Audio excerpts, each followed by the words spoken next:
Muito bem, pessoal, mais um TV Búzios Podcast e estamos aqui hoje com a ilustre presença do senhor Osmar Barbosa, que é presidente da OAB aqui de Búzios, na Ordem dos Advogados aqui de Búzios. Um prazer recebê-lo, senhor Osmar. O senhor fica à vontade, por favor, para falar um pouco da sua pessoa, se apresentar para o nosso público e vamos dar início a esse bate-papo. Boa tarde, Renato. Obrigado aí pela oportunidade de estarmos aqui na TV Búzios. Eu estou exercendo a função de presidente da OAB, de Armação dos Búzios, terminando meu mandato agora, final do ano. E já fui conselheiro, já fui vice-presidente e hoje estou encerrando meu mandato, próximo a encerrar nosso mandato de presidência aí em dezembro, que já está se aproximando. Nós temos exercido aí, junto à OAB, uma dedicação bastante acentuada na busca da solução dos conflitos da advocacia, porque a OAB, essencialmente, ela é uma entidade de classe. A OAB, ela visa dar apoio ao exercício da advocacia, ela serve também para fiscalização do exercício da advocacia, mas ela vai além dessas questões. Ela é uma entidade que acompanha o desenvolvimento da sociedade, daquela sociedade onde ela está inserida. Então nós estamos bastante atentos, aí nós temos uma atuação bastante grande também nessas questões. Eu estou em Búzios desde o ano de 1996, que eu vim exercer advocacia num processo, ainda não tínhamos nem a comarca de Armação dos Búzios. A partir do ano de 2000 eu abri um escritório e desde então eu resido aqui na comarca. A minha advocacia é essencialmente na área civil, na área de família, na área de questões imobiliárias, e nós estamos aqui em Búzios desde 1996, acompanhando o desenvolvimento da nossa cidade. Tá certo. E, doutor Osmar, recentemente houve um ato, há cerca de mais ou menos um mês, no início do mês. Houve um ato relacionado, foi uma espécie de protesto, alguma coisa assim relacionado especificamente à justiça em Búzios, né? A situação da justiça em Búzios. O senhor pode falar detalhadamente o que foi esse ato? Renato, o que acontece? Nós estamos já há algum tempo vivendo uma situação difícil na justiça de Búzios. Nós somos uma comarca que temos 2 varas, 2 juízes, mas infelizmente já há algum tempo nós não temos juiz titular na primeira vara. O último juiz titular na primeira vara foi o doutor Gustavo, que é um excelente magistrado, uma pessoa dedicada, um juiz trabalhador, muito trabalhador. Chegava no fórum 9 horas da manhã, às vezes até antes, e saía 8, 9 horas da noite. Realizava muitas audiências, tocava muito bem a primeira vara. Mas ele, por questões particulares, resolveu fazer o concurso para cartório e logrou êxito, foi aprovado para tabelião em São Paulo. Então nós temos aí uns 3 para 4 anos que ele deixou a magistratura. E desde então a primeira vara vem sendo ocupada por juízes substitutos. Na segunda vara, o doutor Rafael é o juiz titular, mas por questões disciplinares ele está afastado por 2 anos. Então também está com um juiz substituto. O que acontece? Na primeira vara, que é o problema mais acentuado, algo mais grave, o que acontece? Passaram-se lá, doutor Danilo esteve lá, doutor Eric, doutor Andrew, tem um outro juiz que também esteve lá, esqueço o nome dele agora, que foi para Campos. Todos esses juízes que passaram, eles tentaram desenvolver um trabalho na tentativa de solucionar a questão. Agora eu acredito, melhor dizendo, que a questão é uma questão estrutural do Tribunal de Justiça. Eu vejo que não existe juiz exercendo como juiz substituto que venha a dar uma solução para a vara. Por que isso? Porque o juiz, quando vem como substituto, ele é titular em alguma outra vara. Por exemplo, os atuais, o doutor Eric, que era de Araruama também, doutor Andrew de Saquarema, são cidades próximas, mas não tão próximas. Então nós temos o deslocamento destas comarcas até o juiz vir para cá. E o que tem acontecido? O juiz vem uma vez por semana. Tá? Então ele tem todo o acervo dos processos da comarca onde ele é o titular e tem mais o acervo de processos da nossa comarca. Acaba acumulando essas aí você pega uma primeira vara que tem uma atribuição, por exemplo, processos de ações possessórias, reivindicatórias, e aí você sabe que o nosso município é fértil nessas ações. Nós temos o juizado especial adjunto à primeira vara, nós temos processos de família e um acervo muito grande. E qual o problema também isso? Que de forma estrutural, os funcionários de gabinete, o juiz só tem onde ele é titular. Tá? Então o gabinete da primeira vara não tem funcionários fixos na comarca. Outra coisa que acontece na primeira vara, são 5 serventuários lotados na primeira vara. 3 deles estão no sistema home office por doença. Somente 2 funcionários presenciais. Nós temos estagiários, alguns estagiários que não suprem a necessidade do cartório. Na segunda vara, nós temos o doutor Danilo, que foi substituto na primeira vara, que agora está atuando na segunda vara. Acaba a parte mais pesada da segunda vara, seria a dívida ativa do município, porque a segunda vara trabalha com a vara que nós chamamos de fazenda pública. Todas as demandas em que o município e o estado estão envolvidos acabam sendo feitas na segunda vara. Só que dívida ativa, embora seja uma quantidade muito grande de processo, uma coisa que vai tocando, não tem grande procura. Por quê? Você vai ver uma ação onde tem uma liminar possessória, as partes que estão litigando estão num conflito sério.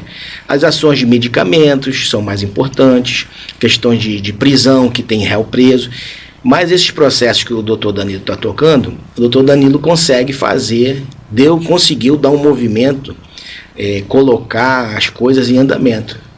Então, em relação à segunda vara, nós falamos até com uma certa alegria, tem andado bastante, tem nos surpreendido a segunda vara.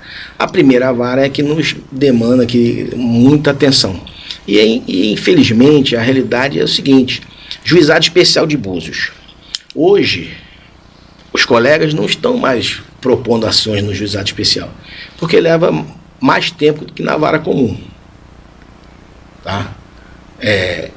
A vara civil, processos parados. A realidade é essa. Então, se o tribunal não analisar, não fizer uma revisão nesse estilo, nessa maneira de administrar as varas com o juiz substituto, nós vamos ter muita dificuldade. O cenário é muito difícil. E o que tem acontecido? O que isso acarreta? Acarreta que o advogado, imagina você que contrata um advogado para ajuizar uma demanda. Você contratou, assinou os documentos, distribuída a ação, passa 1 mês, 2 meses, 3 meses, 4 meses, 5 meses, 6 meses, 1 ano, 2 anos e o conflito não se resolve. O que acontece? O cliente perde a credibilidade no seu advogado. Isso é fato. Então nós temos, já aconteceu comigo, já aconteceu com vários colegas, de clientes pedirem para que a gente subestabeleça para outro advogado, achando que o outro advogado vai trazer a solução para o seu conflito. E nós sabemos que não acontece isso. Clientes insatisfeitos, advogados não recebem, processos que demoram, o advogado demora a receber, e isso tem acarretado um problema seríssimo para a advocacia. Nós temos assistido ao empobrecimento da advocacia. Muitos advogados deixaram de advogar na nossa comarca, saíram, foram daqui para outras comarcas com mau movimento, voltaram para o Rio de Janeiro, porque a advocacia está se tornando algo difícil em Búzios. Entendeu? Existe outro caminho, muitos advogados estão deixando de fazer o contencioso, que é o da justiça, e estão buscando processos extrajudiciais, regularização de imóveis, uso capião, divórcio extrajudicial, inventário, para tentar fugir do fórum. Só que isso é algo, às vezes as pessoas pensam assim, a OAB está incomodada porque está mexendo no bolso do advogado. Não é só mexer no bolso do advogado, na questão da segurança financeira, da carreira do advogado. Isso atrapalha a cidade. Entendeu? Às vezes a gente ouve aí, Búzios é uma cidade difícil porque tem muitos problemas. É a realidade. Agora, quando a justiça não consegue dar resposta para os conflitos, é o que nós falamos, entregar a jurisdição, o Estado juiz, o Estado não faz justiça a tempo, acontece duas coisas. Muitas vezes o cidadão tenta fazer justiça pelas próprias mãos, e outra coisa que acontece a cidade perde credibilidade. Você tem um imóvel para alugar aqui, você é um proprietário de imóvel. Você vai alugar o imóvel correndo o risco do inquilino não pagar e você tem que entrar com uma ação de despejo? Você já deixa o imóvel vazio. Ou se você vai alugar, você coloca um aluguel mais caro. No final, toda a cidade sente esse custo de uma justiça que não está respondendo aos anseios da sociedade de forma pronta. Entendeu? A questão da segurança jurídica. Hoje você vai fazer um empreendimento imobiliário, você vai no cartório, tira documentos, faz isso, mas a gente sabe de todas essas ações que envolvem propriedade em Búzios. Nós temos ação aqui em Búzios, nós temos áreas em Búzios que tem liminares bloqueando matrículas de imóveis, de centenas, de milhares de imóveis. Então está lá bloqueado no cartório imobiliário, ou não se pode transferir essas propriedades e as ações estão correndo na justiça. Isso traz uma dificuldade para a cidade, porque aquele empresário, na hora de investir em Búzios, avalia essas questões também. Então isso tem um custo para o desenvolvimento da cidade. A OAB não reivindica, não questiona essa situação que a Justiça de Búzios está vivendo, não é por uma coisa casuística, pensando somente no bem-estar do advogado. O advogado representa a sociedade. Quando os advogados estão sofrendo com a morosidade dos processos, quem está sofrendo é o cidadão. É o cidadão que contrata o advogado está sofrendo. Então nós temos que pensar junto ao tribunal o que pode ser feito. Nós tivemos naquele dia do evento, a doutora Alessandra, que estava em exercício da primeira vara, nós sugerimos um mutirão feito pela advocacia, com auxílio da advocacia, para tentar fazer um mutirão de conciliação, diminuir um pouco o acervo cartorário. Da mesma forma, junto aos processos de dívida ativa. Agora, isso é uma sugestão, ela também está analisando a possibilidade de auxiliar o juiz, doutor Andrew, vindo um dia na semana também. Então o doutor Andrew vem uma vez por semana e a doutora Alessandra poderia analisar essa possibilidade de vir um dia também. Mas isso tem que ser confirmado com a questão junto ao tribunal, também com a rotina dela na comarca onde ela atua, que é Araruama. Então, veja só, eu acredito que o tribunal deva analisar essas questões, e não é só Búzios, tá? Não é só Búzios, nós temos diversas comarcas com o mesmo problema. Por exemplo, agora acontecem coisas que a gente fica, que lamenta. Por exemplo, o tribunal estava com um concurso de serventuários em andamento, convocação de 500 vagas. Quando chegou, o tribunal contratou, efetivou 350 aprovados, restando aí 150 aprovados, aguardando a fila de espera para ser nomeados. O que aconteceu? O tribunal chegou ao final do prazo de validade do concurso. O tribunal poderia ter tentado renovar este prazo, mas não fez. Então nós temos uma carência, mais do que carência, é deprimente até, uma falta de serventuais no tribunal. E o tribunal deixou passar a oportunidade de nomear mais 150 concursados aprovados. Então a gente tem que ver qual é a posição que o tribunal está tomando na realização dessas políticas, porque é gestão, né? O tribunal ele atua como administrador. Ele tem que, não serei eu a dar a saída para o tribunal, o caminho que o tribunal tem que adotar. O Tribunal do Rio de Janeiro é dotado de desembargadores de grande qualidade profissional, pessoas preparadas, e o tribunal tem que chegar a uma solução para isso. Tá? Não é possível que isso continue. É algo assim que está afetando a saúde física, a saúde mental, a questão financeira da advocacia. Tá? A gente está tendo essa atuação da justiça, isso vai afetar no exercício da advocacia daqui para frente. Isso aí não tenho dúvida. Mas o tribunal tem que achar uma solução para essa questão. Nós não podemos continuar com uma justiça desse jeito. Imagina só, a maioria das pessoas trabalham 5 dias na semana. Imagina uma vara em que o juiz é titular, ele trabalha todos os dias ali. Ele chega, faz audiência, faz despacho, faz reunião com os serventuários, porque um cartório é complexo. O juiz tem que estar ali botando as pessoas para trabalharem, dando missão, orientando, dizendo como é a forma que ele quer que trabalhe. Aí o juiz, ele chega aqui uma vez por semana. Ele não conseguiu fazer equipe, ele não consegue fazer uma equipe. E falta com isso subordinação, falta com isso essência de trabalho, entendeu? É algo que a gente tem que analisar, que se um juiz que está ali todos os dias tem dificuldade para manter o seu cartório funcionando, imagina um juiz que chega uma vez por semana. E aí tem problema de relacionamento com o servidor, não tem jeito. Tá? Esse é um ponto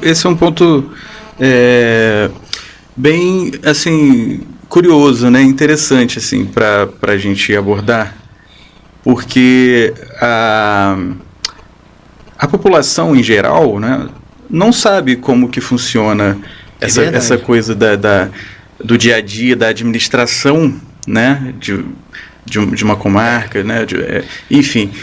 O senhor pode explicar assim, um pouco mais detalhadamente como é que funciona isso? Olha só, o senhor já estava explicando, mas... como é que funciona? O cartório tem lá o número de funcionários. Você entra com o processo, hoje o processo é eletrônico. Uhum. Eu vou desligar aqui o celular para não... Certo. Hoje o processo é eletrônico. O processo eletrônico não tem mais papel.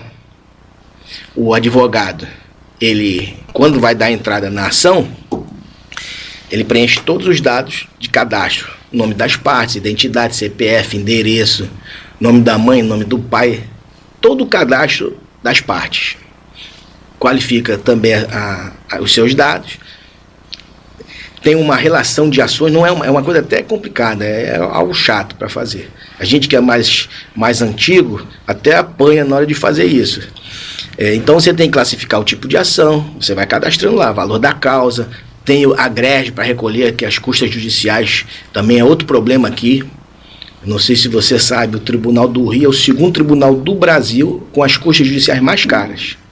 A Justiça do Rio de Janeiro é caríssima. Então você lança aquele processo, cadastrou, junta os documentos em PDF, junta a procuração, tudo em arquivos, deu entrada. Mas não é a máquina que vai despachar, precisa de um serventuário para dar o comando, para analisar, para ver se aquilo ali está certinho. Vai processar, tem que ter uma certidão de custa, saber se tem pedido de gratuidade de justiça. É o que nós chamamos de processante. O processante vai analisar e vai processar aquilo ali. E faz uma certidão, se houve requerimento de gratuidade, se não houve, se as custas foram recolhidas devidamente, se tem os documentos mínimos para o andamento da ação. E aí vai para a conclusão do juiz. E depois vem com o andamento. Então, nós temos isso é o início do processo. Aí tem que sair ordem de citação da outra parte. Aí sai um expediente para digitar a citação. É o outro serventuário que faz. Vai citar, tem que ir para o oficial de justiça. Aí a outra parte é citada, outra parte contesta, junta a petição, junta documentos. Aí vai ter audiência. Uma audiência, para ser realizada, tem que ser preparada, porque tem testemunhas, entendeu? No caso civil, é mais simples um pouco, porque o próprio advogado toca e informa as suas testemunhas, mas tem a preparação da audiência, tem agenda, às vezes tem perícias para ser feito naquele processo. Então, é algo que é complexo, não é simples. Entendeu? Então, tem que ter alguém tocando ali. E, infelizmente, o que a gente percebe é que o tribunal acha que, pelos processos serem eletrônicos, vai se demandar menos a necessidade de profissional, de pessoa, para estar fazendo aquilo. E é um engano do tribunal. Muito interessante essa explicação. Vamos continuar com ela. Daqui a pouquinho vamos fazer uma pausa breve para o apoio cultural e já retornamos com o Dr. Osmar. Invista também em seu sorriso. Dr. Anderson de Matos Gomes, cirurgião dentista especialista em implantodontia. Clínico geral atuando em endodontia canal, prótese e consertos, dentística restauradora, cirurgia. Contato 22 9 98 34 02 72. Avenida 2, número 55, loja 11, condomínio Germa Mall, Búzios Manguinhos, próximo ao supermercado Princesa. Potente e destruidor, o crack provoca dependência muito rápido. A pessoa que usa crack, mesmo que poucas vezes, corre risco de sofrer sérios problemas. Tremor muscular, infarto, degeneração dos músculos do corpo, paranoia, alucinações, morte. O crack devora tudo que você tem, a começar pela cabeça.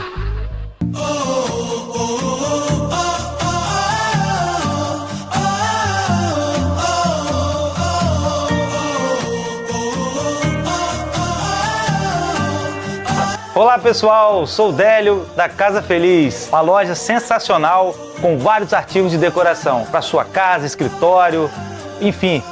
Espero sua visita aqui no centro de Búzios, na rua Manuel Turíbio de Faria 202. Vem pra cá!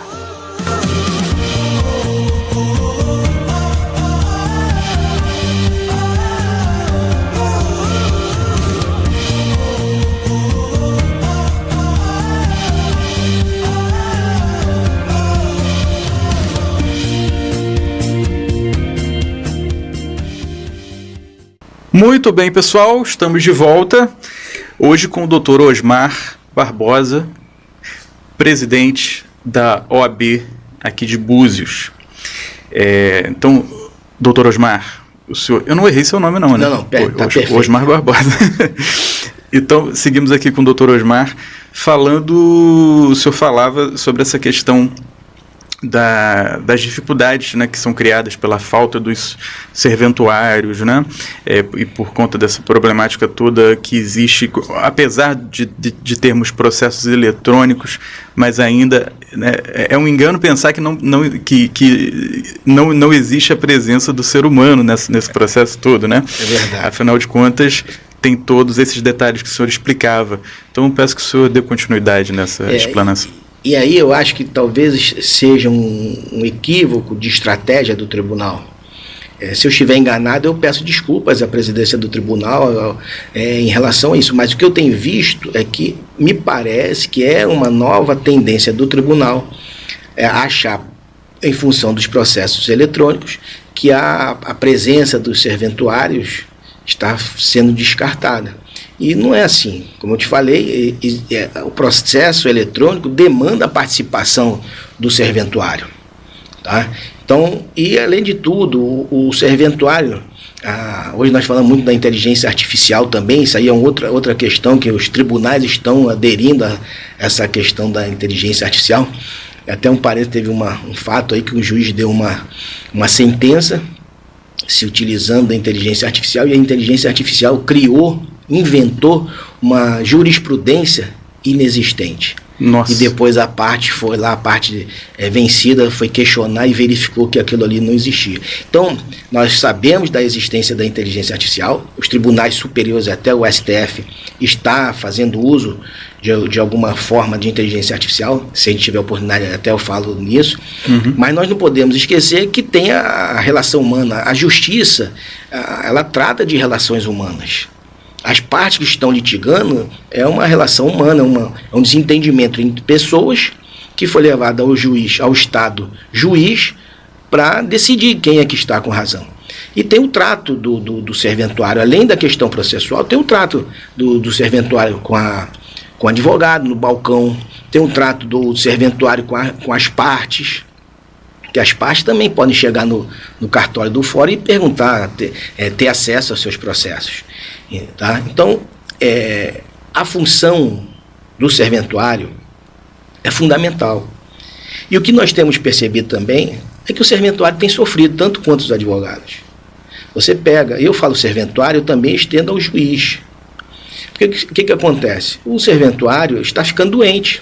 Eu citei que nós temos na primeira vara 3 serventuários em um sistema de home office. É a tensão que está existindo. A relação é uma relação conturbada, de desgaste. Ninguém quer trabalhar num local e ser cobrado 24 horas. E às vezes as pessoas chegam lá com seus processos se arrastando, não chegam de forma educada, com certeza. Os advogados, eu tenho certeza que os advogados chegam de uma forma mais polida. Com raras exceções, nós temos o trato, sabemos que os serventuários estão ali colaborando com o processo judicial. Mas as partes muitas vezes chegam questionando de forma deselegante, deseducada.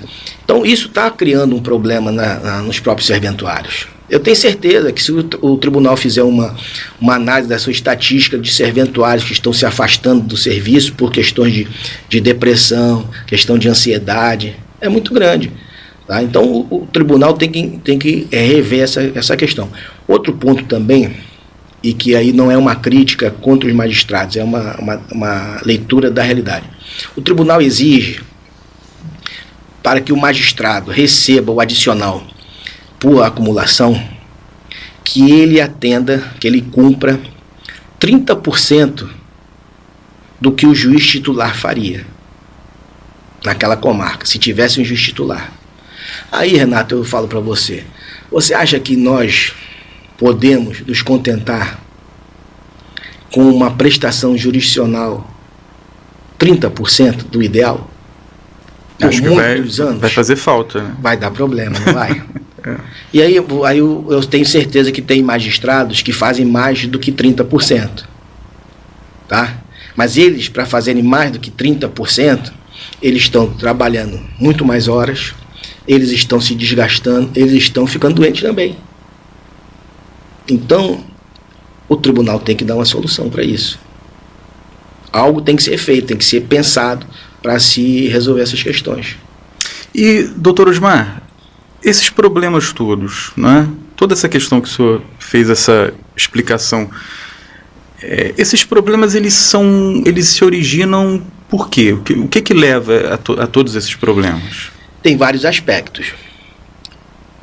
Tem um aspecto que eu interpreto, que é uma questão cultural. Primeiro, a transformação de todo e qualquer conflito em algo judicial. E isso é uma questão de cultura da sociedade. Existem situações que não precisavam ir para a justiça, mas o cidadão leva aquela demanda para a justiça. Então, meios de solução de conflitos, através da mediação, da arbitragem, isso aí ajudaria muito tirar processos do cartório judicial da comarca do fórum. Nós temos uma questão também do crescimento da população.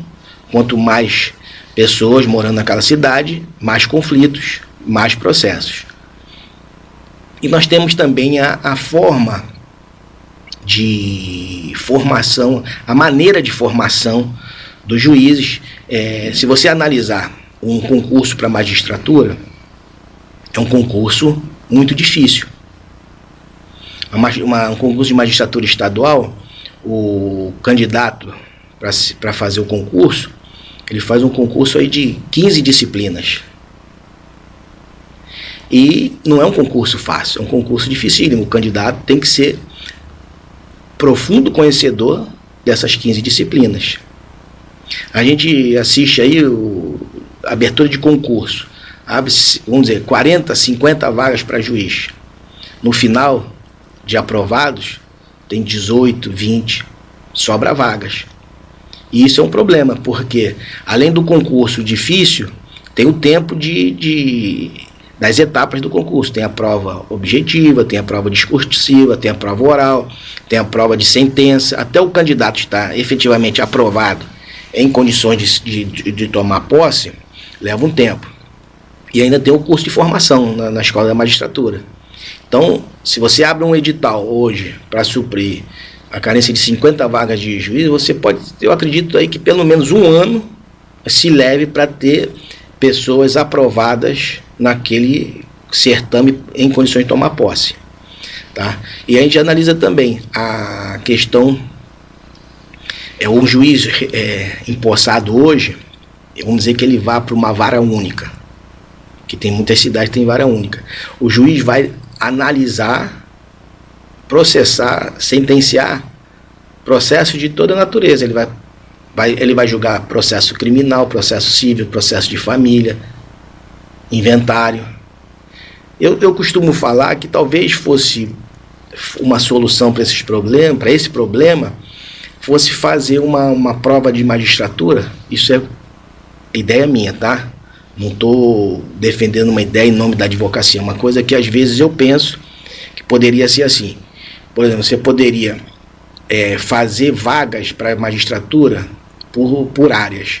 Olha, eu quero ser juiz criminal. Eu quero ser a minha vida toda juiz criminal, porque eu sou apaixonado pela justiça criminal. Então, camarada, se faria uma prova com uma atenção mais direcionada a esta área criminal, claro que assuntos como direito constitucional, administrativo, teria que fazer parte dessa prova. Mas você enxugaria um pouco o edital, faria um edital específico. Olha, o cara vai ser juiz criminal. Não adianta ele amanhã, se ele quiser ser juiz de vara de família. Se ele for querer ser juiz de vara de família, ele vai ter que fazer uma outra prova para se qualificar para ser juiz de família. Então você faria uma prova um pouco mais simples para juízes criminais, uma outra prova para juízes de família, outra prova para juízes cíveis. Talvez isso poderia ter um preenchimento mais rápido das vagas da magistratura. Isso, como eu disse, é uma ideia minha. Não sei se isso vingaria. Ou diante de situações de crise, eu acho que nós poderíamos pensar nessa questão também. Tá? E nós temos outro problema. Eu gostaria até que o tribunal fizesse isso, uma análise dos casos em que os juízes estão deixando a magistratura. E é o emprego dos sonhos de muita gente. A carreira de juiz, além da questão financeira, do salário, tem toda uma questão de importância, de relevância, de status da carreira. Mas nós temos diversos juízes que largam a magistratura para fazer prova para cartório, para ser tabelião. Isso é uma realidade. Por quê? O juiz dedicado, trabalhador, está limitado a um teto do serviço público. Enquanto ele, titular de um cartório, tem cartório que paga 300 mil, 500 mil, 1 milhão. Isso é o salário? Porque o tabelião, ele é um delegatário do serviço público, mas ele é como se ele fosse um empresário. O cartório de Búzios, por exemplo, que é um ofício único, que é RGI, tabelionato de notas, faz escritura, faz procuração, registros imóveis, registro civil, certidões de interdições e tutelas. tudo você paga. Uma certidão de interdições e tutelas é R$140, uma certidão de ônus reais R$120. Cada vez que você compra um imóvel, você tem que tirar uma certidão. Tem as escrituras, tem os emolumentos para registro de um imóvel. Então, não tem limite de salário. Nossa. Inclusive, o titular de cartório é uma carreira que ele vai se aposentar pelo INSS, ele não se aposenta pelo regime do tribunal. Os funcionários que trabalham no cartório são seletistas, tem uma relação de trabalho com aquele tabelião. Tá? Como então, um empresário. É um empresário setor privado. É privado. Então ele não tem limite de salário. O horário dele é mais flexível. Ele pode não estar todo dia na sua serventia. Ele nomeia substitutos que o representam. Então nós perdemos, eu tenho certeza, Renato, que nós perdemos muitos magistrados para os cartórios. E eu tenho assistido também na internet, talvez você tenha visto, magistrados deixando de ser magistrado para trabalhar como coach, para dar treinamento para advogado, para fazer cursinho. E eu não tenho acesso a essas estatísticas, mas eu acredito que seja um número significativo. Então, tudo isso, juntando tudo isso, nós temos o problema que nós estamos vivendo. E em ano de eleição, nós ainda temos um juiz que é tido como juiz eleitoral. Nós temos eleições de 2 em 2 anos. Nosso juiz eleitoral é o doutor Danilo. Então ele é juiz em Araruama, ele é juiz da 2ª vara, substituto, e ainda vai ser o juiz eleitoral. Imagina o trabalho desse magistrado. Analisa para mim. É dificílimo isso. É dificílimo. Ele não deve nem estar dormindo. Agora, a partir de agosto, as convenções partidárias, eleições de final do ano, não vai nem dormir. Doutor Osmar, há alguns momentos atrás, no nosso bate-papo, o senhor fez a observação de que os problemas que nós temos aqui com relação ao setor judiciário em Búzios não é apenas Búzios que tem esse tipo de problema, né? Infelizmente. Então, assim, não é um privilégio, né? Não é um privilégio de Búzios. E qual tem sido o senhor pode falar um pouco de como tem sido a atuação da OAB aqui na cidade para tentar solucionar ou amenizar, né, ajudar com essas questões? A questão é tão séria que a OAB do Rio de Janeiro, nós chamamos de seccional do Rio de Janeiro, criou uma comissão de celeridade processual. E essa comissão é tão importante que a nossa presidente dessa comissão é a atual vice-presidente da OAB Rio de Janeiro, que é a doutora Ana Basílio, que possivelmente será a futura presidente da seccional. Ela vem candidata a presidente. Então a doutora Ana Basílio, ela viaja o Rio de Janeiro semanalmente em todas as comarcas. E nós temos uma divisão de estrutura de OAB, nós somos 63 subseções. Então ela vai em apoio aos presidentes. Ela esteve aqui no ato que nós fizemos, a doutora Ana Basílio. Então ela viaja, vai visitando as comarcas e visita os fóruns. E a OAB, ela faz essas visitas, faz um levantamento das informações das comarcas. A vara tal está ruim, precisa criar uma vara criminal, precisa isso, precisa aquilo. E esse nosso trabalho é um trabalho de cooperação com a Justiça, com o Tribunal de Justiça. Porque nós levamos para o Tribunal de Justiça, através desta comissão, a reclamação, o que está acontecendo diariamente nos foros. Então a doutora Ana Basílio está em constantes reuniões com a presidência do tribunal, com o desembargador corregedor, buscando solução, sugestões para se chegar a uma solução. Tá? Então a OAB ela é muito atuante nisso. Se você puder verificar os sites da OAB, você está lá toda semana, a doutora Ana Basílio viajando o Rio de Janeiro para dar um apoio às subseções na tentativa de solução dessas questões. Algumas situações, algumas comarcas, nós tivemos a solução. Varas sendo criadas, Talvez aqui em Búzios o ideal fosse ter somente uma vara criminal, uma criação de mais uma vara criminal, mas é o que eu te falo, não tem juiz para primeira e segunda vara, vai ter juiz para criar mais uma vara. Entendeu? Então, a OAB tem sido diligente nessas questões. Eu mesmo participei com a doutora Ana Basílio de 2 reuniões com o Corregedor-Geral de Justiça, desembargador Corregedor-Geral, e uma reunião com uma assessora, uma juíza assessora da presidência do tribunal. Tá? São pessoas educadíssimas, que nos atendem muito bem, que ouvem a nossa colocação, mas aqui vai o desabafo de um advogado velho. Eu tenho visto pouco resultado. Tá? Pouco resultado. E o que me preocupa, Renato, muitas vezes, eu já estou com 30 anos de advocacia. Tem colegas que fizeram 50 anos de advocacia. Eu confesso para você, eu não vou chegar a esses 50 anos de advocacia, porque já estou cansada. Isso cansa a gente. A gente tem que falar o óbvio, questionar o que não precisava ser questionado. Isso vai cansando a gente. Mas eu fico muito preocupado com a jovem advocacia. Com o jovem advogado que está entrando no mercado de trabalho agora, que não tem um nome feito, não tem uma clientela feita, e acaba tendo que se sujeitar a situações difíceis da advocacia. Isso é o que eu te falei lá mais cedo, que eu te falei. Isso está interferindo no exercício da advocacia, na profissão da advocacia, está acarretando um empobrecimento da advocacia. Entendeu?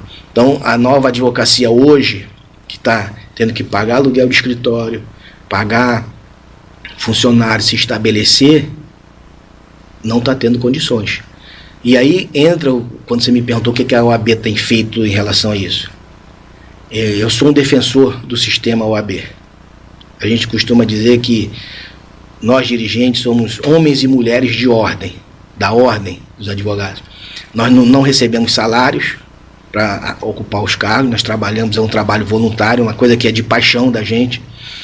E você vê o seguinte, hoje a OAB, a nossa sede aqui, a nossa sede era no Porto da Barra, um aluguel caríssimo.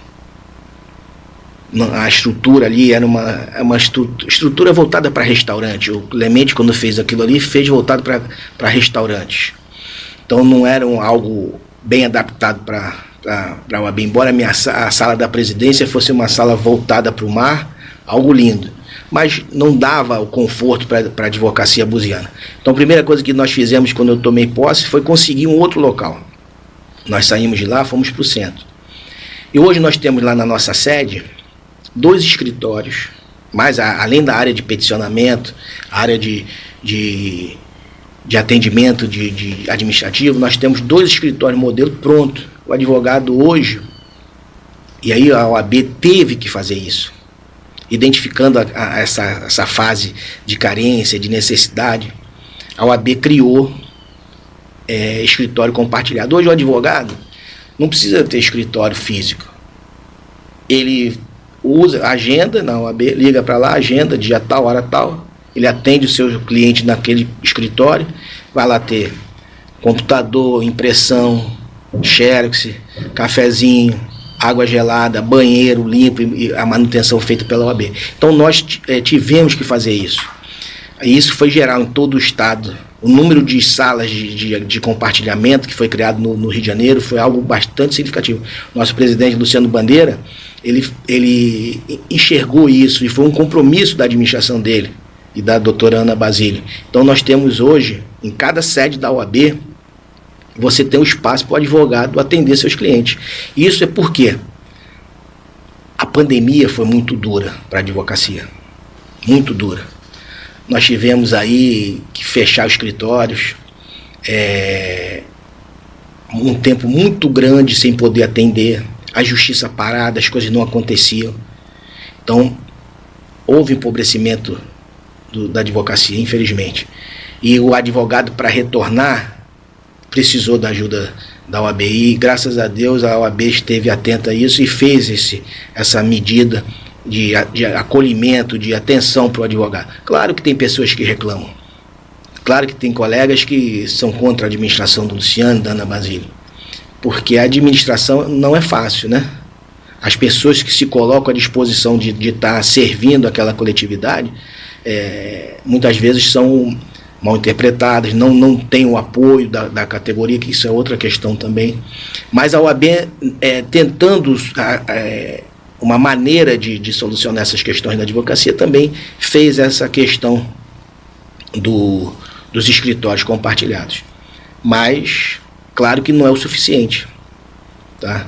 Então, você viu como essa questão da justiça, quando você fala assim, a justiça de Búzios não está andando, a primeira vara está sem juiz, a segunda vara está sem juiz. É uma questão muito complexa. E eu, no vídeo que eu fiz, convocando as pessoas para participarem do nosso ato, eu deixei bem claro. Não há aqui uma reclamação contra os magistrados, nem contra os serventuários. Todos nós somos parceiros nessa busca de fazer uma justiça mais rápida, uma justiça mais humanizada, de algo que dê ao cidadão o sentimento de justiça.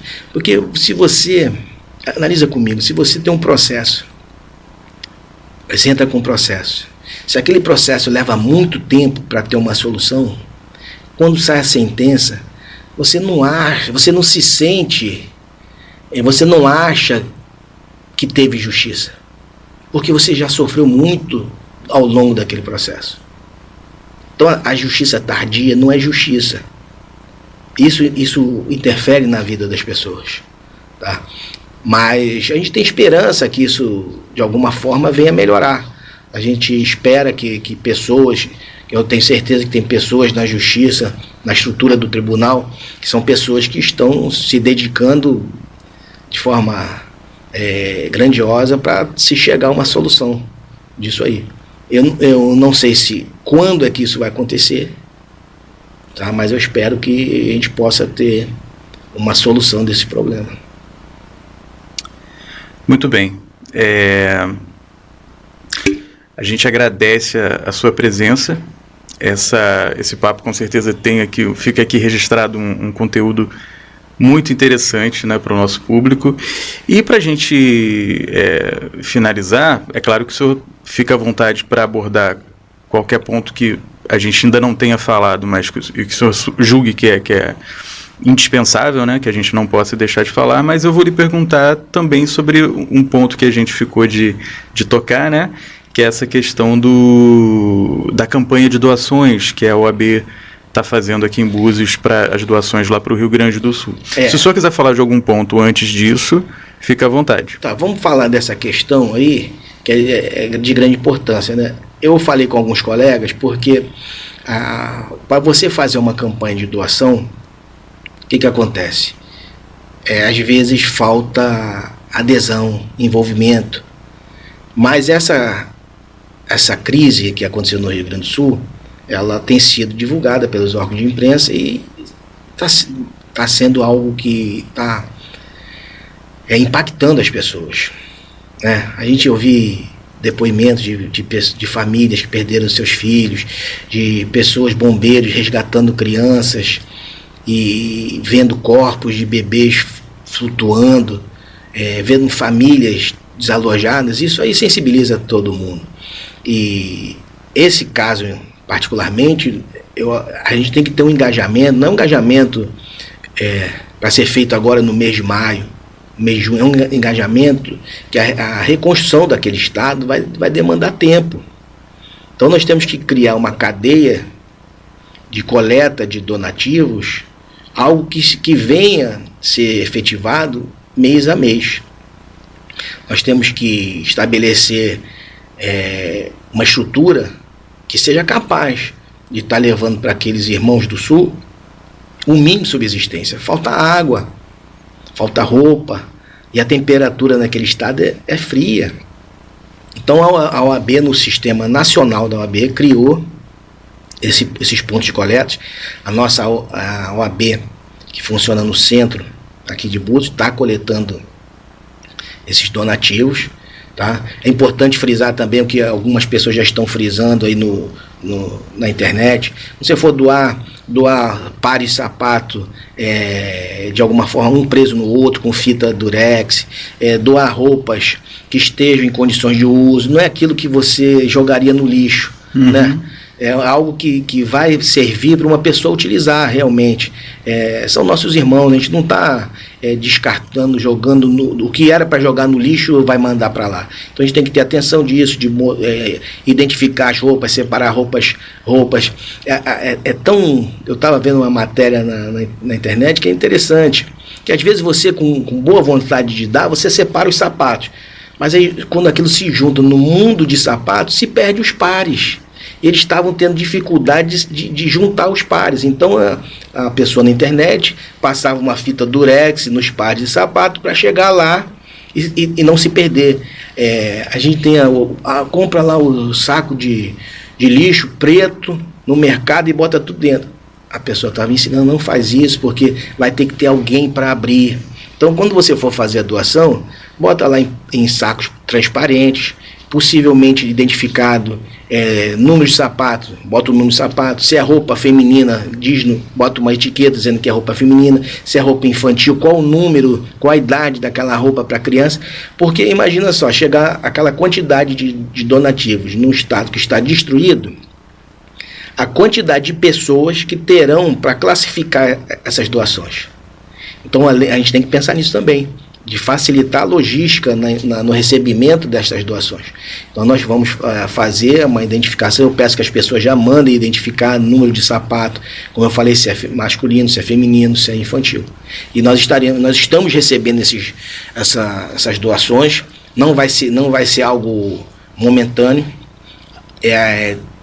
Nós estaremos aí até o final do ano, diante da minha administração, eu estarei de frente desse recebimento desse material, mas com certeza, como eu disse, é algo que nós teremos que fazer por um bom tempo, para poder dar o suporte para aqueles nossos irmãos lá do Rio Grande do Sul.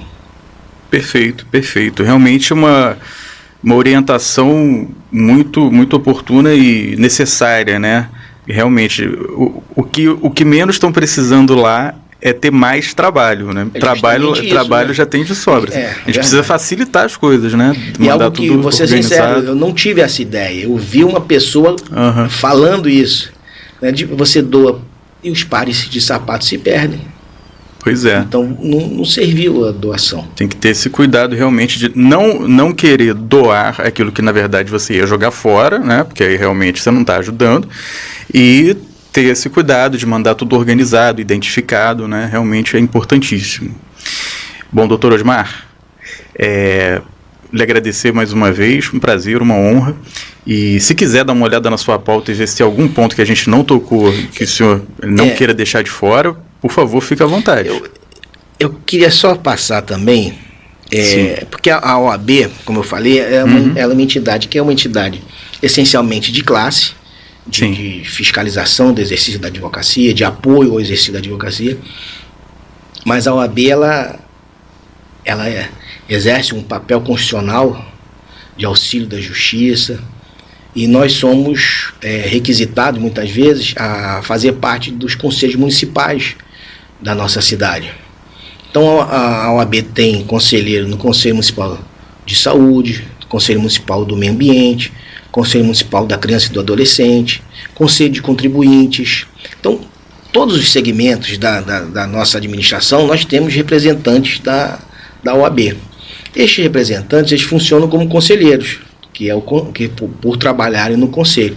Também é um exercício gratuito, não existe nenhum tipo de remuneração, mas os nossos conselheiros, eles servem para auxiliar aqueles conselhos na tomada de decisões. Tá? Então, se a gente ouviu aí, ano passado, teve o Conselho Municipal do Meio Ambiente, que possui grandes recursos financeiros. A OAB foi chamada lá, através da sua conselheira, para fazer relatórios, para auxiliar na tomada de algumas decisões. Então, a OAB está presente nesses conselhos. Isso é importante, porque além de levar para os conselhos o olhar técnico profissional do advogado, do intérprete da legislação, da lei, ele está levando também a questão do cidadão, né? Porque o advogado está inserido na sociedade, está ali vivendo, e nós temos algo que nos dá uma satisfação muito grande, é poder atuar em parceria da administração pública em relação a esses conselhos. E você vê, vamos dizer, o Conselho Municipal da Criança e do Adolescente, questão dos conselheiros tutelares, a eleição dos conselheiros tutelares foi uma eleição proposta e conduzida pelo Conselho Municipal da Criança e do Adolescente, a adoção de medidas públicas nestes segmentos. Nós temos a oportunidade de fazer parte, de dar opinião, de estar elaborando propostas, e são temas muito, muito interessantes. A questão do Conselho Municipal da Saúde. Todo mundo, são temas de grande relevância, né? Que interferem na vida, no dia a dia da vida do cidadão. Então, a OAB também está presente nestes conselhos. É algo que nós fazemos com muito carinho, muito amor. Eu quero também agradecer aos nossos conselheiros, que eu não vou dar nome, porque são muitos conselheiros, eu não quero esquecer o nome de algum. Mas todos os nossos conselheiros que exercem a função junto ao conselho, eu quero agradecer a eles pela dedicação, pela forma como tem conduzido e levado o nome da nossa instituição junto a esses conselhos. É algo que nos dá satisfação de poder saber ao final da nossa administração que nós contribuímos de alguma forma para a nossa cidade. Nós temos também participação no Conselho de Segurança Pública, tá? Que aí analisa as questões de segurança, o porquê do número de casos de violência tá aumentando, que é algo também que tem uma complexidade, tá? Se faz os questionamentos por que Búzios tem vivido momentos de conflito. Nós estamos vivendo ultimamente, não sei se você se recorda, uns 3 meses atrás, eu acredito, que houve um homicídio lá em Maria Joaquina, que eram membros parece de uma quadrilha de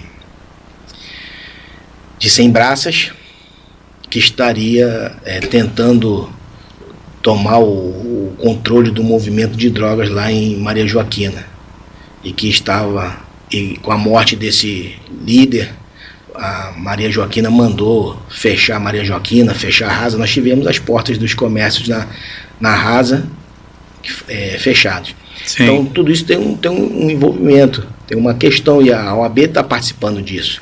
Tá? A questão de casos de homicídio contra as mulheres. Nós tivemos o homicídio de uma colega advogada que foi brutalmente assassinada, teve seu corpo carbonizado dentro da sua casa por um ex-companheiro dela. A OAB participou desde o início das investigações, a equipe que estava lá à época na delegacia trabalhou, foi eficiente, conseguiu identificar o autor do crime. Nós, inclusive, fizemos um elogio coletivo para toda a equipe da delegacia, encaminhamos à Secretaria de Segurança Pública. Mas nós temos um caso de um homicídio que não tivemos resposta.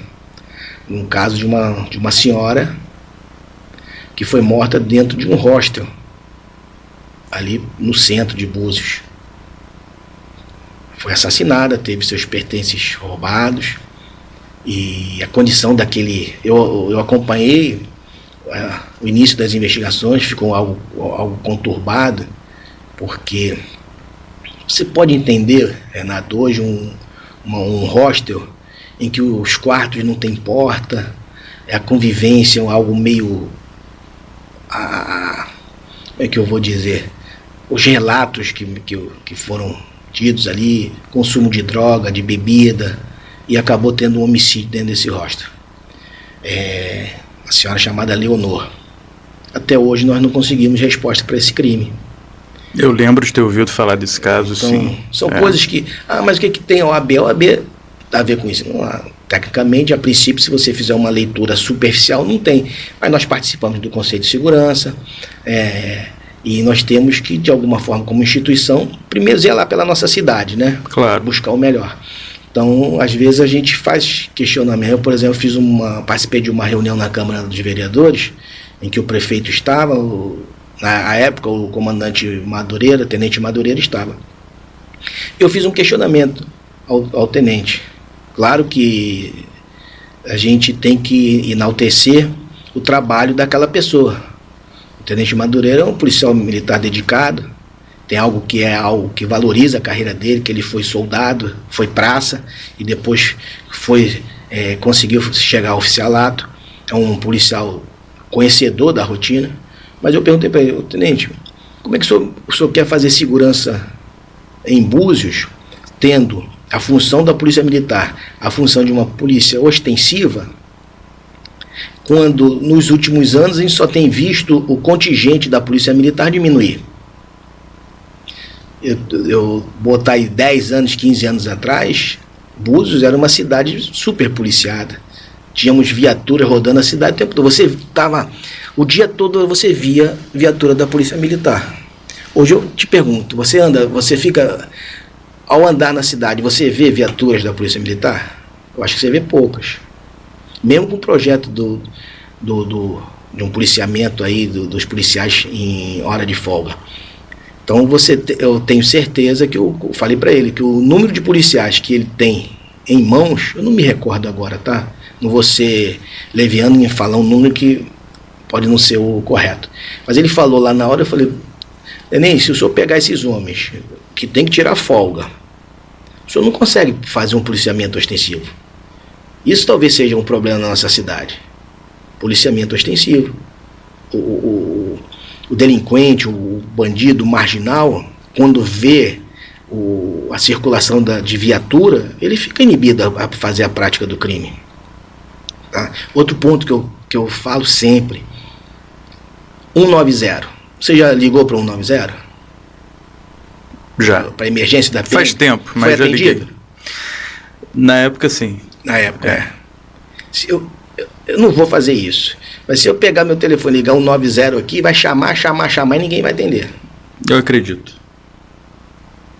Não atende. Não atende. Então nós temos problemas estruturais na nossa segurança pública. Eu não vou entrar no mérito para não ofender empresários disso ou daquilo. Mas a nossa segurança pública está deixada de lado. Entendeu? O número de policiais militares é muito abaixo do que deveria ser. Polícia Civil de Búzios, meu Deus. Eu sou amigo de vários policiais, pessoas dedicadas, policiais que se doam na sua missão de policial civil. Algum tempo atrás, delegacia vazia, sem contingente. Entendeu? Então, isso tudo para uma cidade como Búzios, a gente não poderia estar vivendo isso. E isso reflete na questão dos números de segurança, de violência, tráfico aumentando, homicídio aumentando. Agora, claro que nós temos bons policiais que estão aí no trabalho, no dia a dia, para fazer o melhor. Entendeu? E eu tenho certeza que eles sabem o caminho. Agora, talvez esteja faltando um pouco de vontade política. E às vezes fala: o prefeito tem que fazer. O prefeito, a equipe de segurança do prefeito, que é a guarda municipal, não tem atribuição para fazer esse tipo de segurança pública.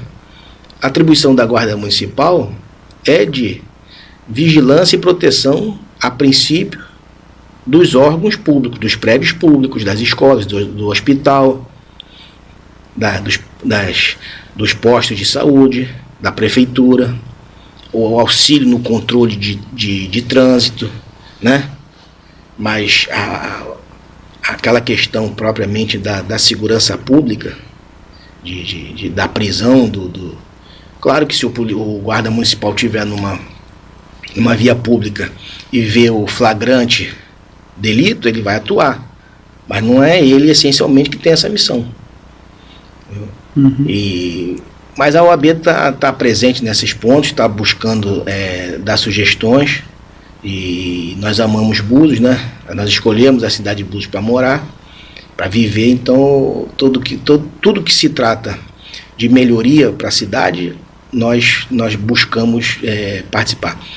Até um gancho nessa aí, semana passada, o Otavinho, arquiteto, me ligou, falou: irmã, eu preciso estar falando com você, com o presidente da OAB, porque o plano diretor já deveria ser revisto. O Ministério Público entrou com um procedimento para obrigar que a prefeitura faça a revisão do plano diretor. E aí o plano diretor é a base da legislação que trata do desenvolvimento da cidade. E eu estava trazendo para mim a questão do trânsito na cidade. Aí você pergunta, o que a OAB tem a ver com o trânsito da cidade?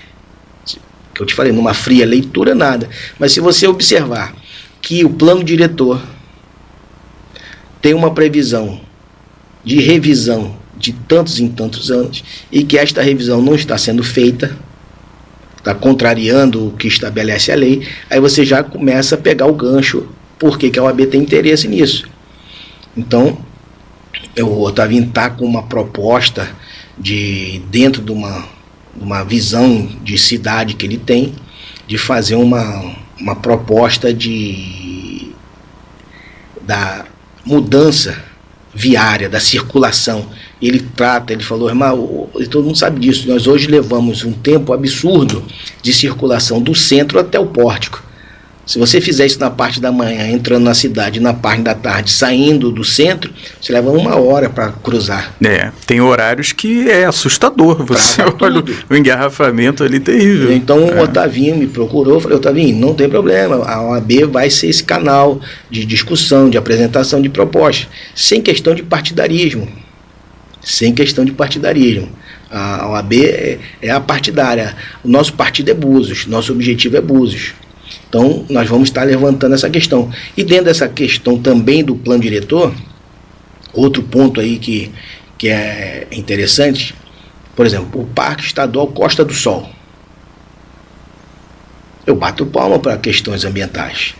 Nós temos que cuidar do nosso ambiente, é uma questão de preservação até do nosso local de vida para futuras gerações. Sem dúvida. Agora, se você for analisar, por exemplo, o que aconteceu em Búzios, Búzios é uma cidade que tem uma quantidade de áreas preservadas. Atualmente nós tivemos a criação de novas áreas de preservação em Tucuns, nós temos praias sendo certificadas com selo azul de qualidade. Búzios vive do turismo, da natureza, a essência do nosso turismo é a questão da natureza. Nós temos que preservar. Mas se você pegar o seguinte, o Parque Costa do Sol, o que aconteceu? O Parque Costa do Sol, dentro da sua área, que é gigantesca, que pega não só Búzios, mas outros municípios, nós tivemos áreas dentro desse parque que eram áreas de propriedade particular, que estavam licenciadas para fazer empreendimento. Tinha licença ambiental, licença de instalação, tudo pronto. E veio o Estado e implantou o Parque Costa do Sol. Da noite para o dia, aquele proprietário, aquele que tinha o seu projeto aprovado, passou a não ter mais nada. A lei diz que para desapropriação tem que haver indenização. O Estado não pagou nada. Agora, isso não interfere essencialmente no direito de propriedade? E aí a advocacia tem que estar ciente disso. A OAB tem um interesse nisso.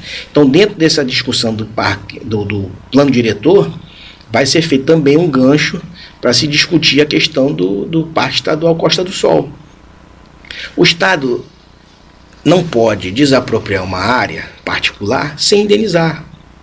O direito ambiental diz que a propriedade individual, ela não pode o direito à propriedade individual não pode sobrepor ao direito e ao interesse da coletividade por um ambiente saudável.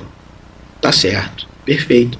Só que a coletividade que se beneficia desse ambiente mais saudável, em detrimento da propriedade, ela tem o dever de indenizar. E não houve indenização. Compreende? Então se buscou aí algumas negociações, algumas conversas para se excluir algumas áreas do parque. E, de forma surpreendente, agora eu estou tendo notícia que está se querendo rever a área do Parque Estadual Costa do Sol. Mas não para excluir aquelas que já haviam licenciamento, para incluir outras áreas. Então ainda vai aumentar mais ainda.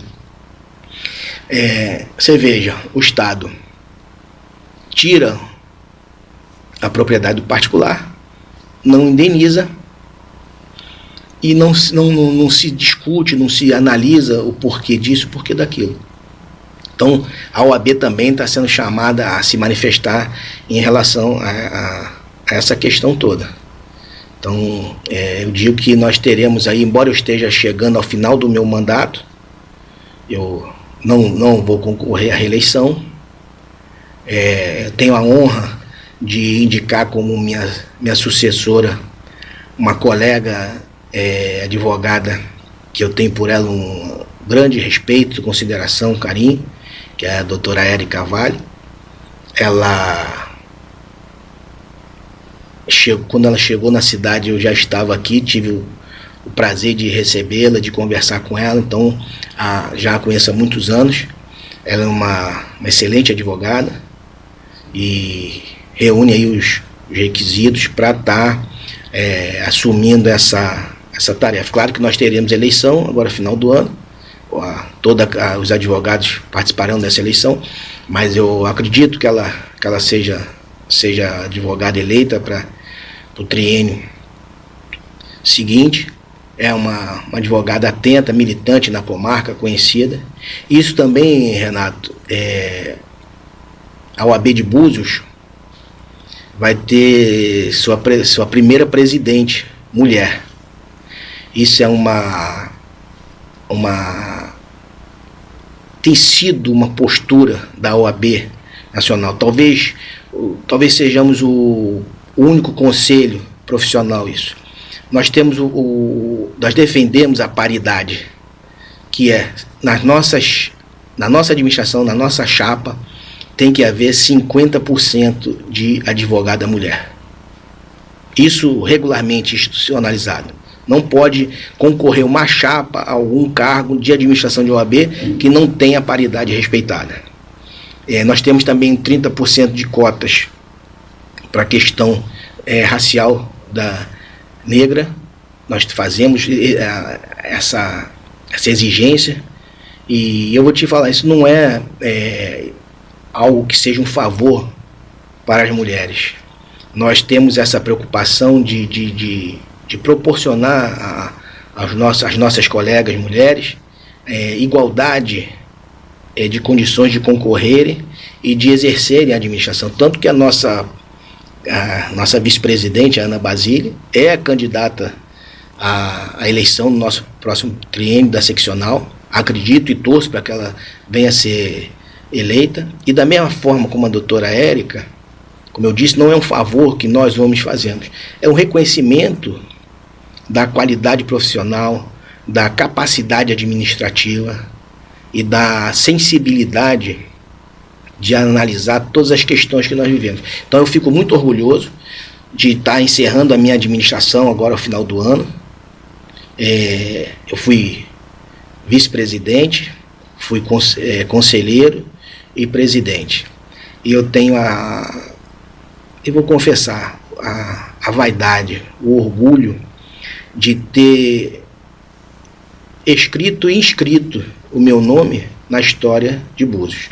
Amanhã minhas filhas, não sei se serão advogadas, uma está com 4 anos e outra está com 2, mas eu tenho a satisfação de deixar para elas que, se elas visitarem a sede da OAB de Búzios um dia, lá verão a minha foto e o meu nome escrito. Eu tenho certeza que, se eu não fiz o melhor para a nossa instituição, eu fiz o melhor que eu podia.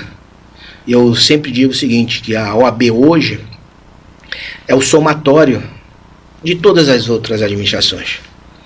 Eu não sou melhor que ninguém, não sei mais do que ninguém.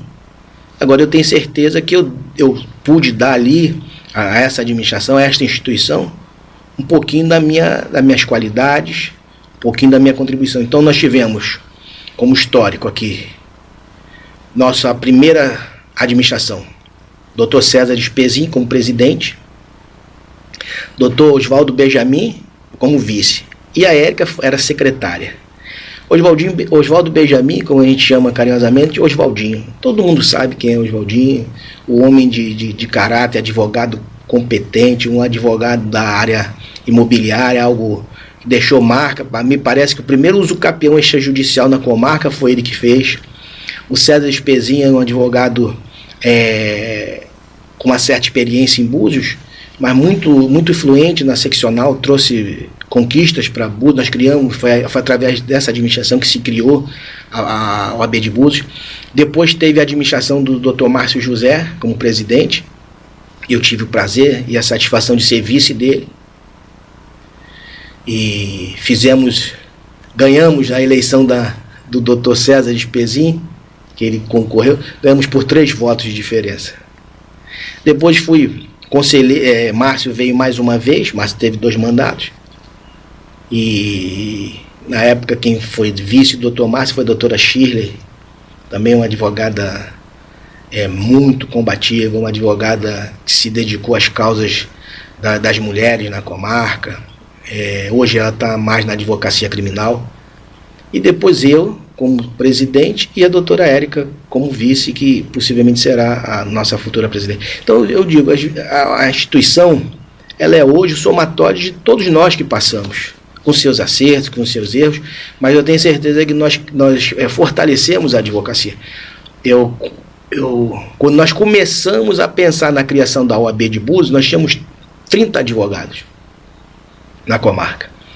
Hoje, o último levantamento que nós fizemos, nós estávamos com 280, 290 advogados.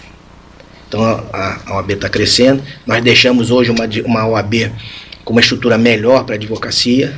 Claro que não fui eu sozinho que consegui isso, tem todo o apoio da seccional. E é uma luta diária. Eu tenho novos projetos, não pretendo estar me eternizando como presidente, né? Espero aí poder transmitir o cargo à Érica, na certeza que a OAB está sempre vigilante a essas questões. Muitas vezes, Renato, você vê, por que a OAB foi procurada no caso de um homicídio de uma hóspede de um hostel, ela era argentina, não era nem brasileira. Porque a instituição transmite segurança, confiabilidade, credibilidade. E é isso que a advocacia, que nós, homens de ordem, mulheres de ordem, nós buscamos preservar. Nós representamos uma entidade que é constitucionalmente reconhecida. A OAB, ela é essencial à organização e à manutenção da justiça, o funcionamento da justiça. Só para, não vou me alongar, mas eu vou falar aqui, você vê, a gente tem assunto, né, para muito tempo. Questão das prerrogativas da advocacia. Sim. É uma bandeira defendida pela advocacia. O que são as prerrogativas da advocacia? São garantias constitucionais, legais, do exercício pleno da advocacia. O que é isso? O advogado, primeiro, o cidadão tem o direito de ser representado e assistido por um advogado. O advogado, o profissional da advocacia no exercício da profissão, tem o direito de ser recebido pelo magistrado, despachar o processo. O advogado tem o direito de produzir as provas em defesa de seus clientes, de garantir o devido processo legal, a ampla defesa. O advogado não está preso a uma hierarquia entre juiz, promotor. Estamos todos posicionados no mesmo grau de hierarquia. Não existe subordinação entre o juiz, entre o promotor e entre o advogado. Claro que existem regras de relacionamento, de posicionamento, de educação, que o advogado deve ter no trato com o magistrado, com o promotor, assim como eles conosco. E o principal que eu gosto sempre de frisar, as prerrogativas da advocacia não são algo para manter uma classe acima da outra, mas a essência das prerrogativas da advocacia é o cidadão. Porque as prerrogativas do advogado, elas foram conferidas para garantir que o cidadão, ao ser processado, ao ser conduzido a um tribunal, tenha um profissional que lhe garanta essas questões que eu te falei, devido processo legal, a ampla defesa, o contraditório. Então, quando a advocacia ela luta pela manutenção das prerrogativas, ela luta pela defesa do cidadão. E as pessoas, eu vou te falar, o cidadão só percebe essa importância a hora em que ele é processado, em que ele está precisando de um advogado. E a advocacia, ela é o fiel da balança. Infelizmente, nós assistimos já alguns casos em que o magistrado, em que o Ministério Público passa do seu limite e perde a imparcialidade, o magistrado perde a imparcialidade e começa a querer conduzir o processo de uma forma que foge do que é o legal, do que é constitucional. E é aí que entra a advocacia. Nós temos uma comissão de prerrogativas, eu sou presidente da comissão de prerrogativas da nossa subseção, e eu digo que é uma função muito, muito difícil, porque está constantemente com embate com a autoridade, com delegados, promotores, juízes, mas é algo que nos dá uma satisfação. Então, a questão da prerrogativa é algo fundamental para o cidadão, para que se evite a advocacia fortalecida, é o cidadão fortalecido. Porque o operador do direito, aquele que está numa posição de julgar, ele tem que sofrer controle. A magistratura tem que ter controle, o Ministério Público tem que ter controle. Eu fiz um julgamento, eu participei do Tribunal do Júri ano passado. Um rapaz ficou preso 1 ano e meio por reconhecimento em foto de rede social. Ao final ele foi absolvido e se chegou à conclusão que não era ele o autor do crime. Então, ele ficou 1 ano e meio preso. 1 ano e meio sem a convivência dos filhos, o casamento destruído. Por quê? Porque o Ministério Público não atuou da forma correta. O magistrado, à época, não verificou que a testemunha estava mentindo. Então, a violação de princípios básicos do processo gera uma injustiça, muitas vezes irreparáveis. Então, a advocacia, na busca, na manutenção de suas prerrogativas, do exercício de uma advocacia audaciosa, porque o advogado tem que ser audacioso muitas vezes, não pode se acovardar diante das injustiças. Então, quero terminar aqui nosso bate-papo, agradecer a tua boa vontade, o teu profissionalismo na condução e a oportunidade. Deixar um recado também para os novos advogados, para aqueles que estão pensando em ingressar na advocacia como profissão, que as lutas são grandes, mas as possibilidades e a sensação é gratificante. É uma bela profissão, nós podemos... eu costumo dizer o seguinte, tão bom quanto receber os honorários que nos sustentam, que nos mantém, é você ter a certeza que você, de alguma forma, na tua atuação, você foi uma parte da realização da justiça. Perfeito. Então, muito obrigado aí pela atenção, agradecer a TV Búzios pela oportunidade e qualquer coisa que vocês precisem da OAB, podem contar conosco. Perfeito, muito bom, senhor Osmar. Prazer recebê-lo aqui, doutor Osmar, presidente da OAB aqui em Búzios, uma honra, deixando aqui um conteúdo bem interessante para o pessoal, né? Ficar muito mais por dentro de como que funciona essa questão toda, né? No município, e falamos de questões que abrangem, né, muito mais que o município. E a OAB aqui em Búzios fica lá na mesma rua da Defensoria Pública, né? Luiz Ferreira Joaquim, 184. Perfeito. É ali do lado da Defensoria Pública.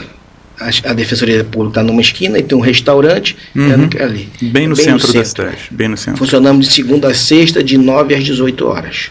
Perfeito, muito bem. É isso, pessoal. Esse foi mais um TV Búzios Podcast, pela TV Búzios, também pelo portal BRIM, Brasil Rede Internacional de Mídias. Agradecendo ao Dr. Osmar, agradecendo a todos vocês. Deixem seus comentários, suas curtidas, compartilhem. Até a próxima.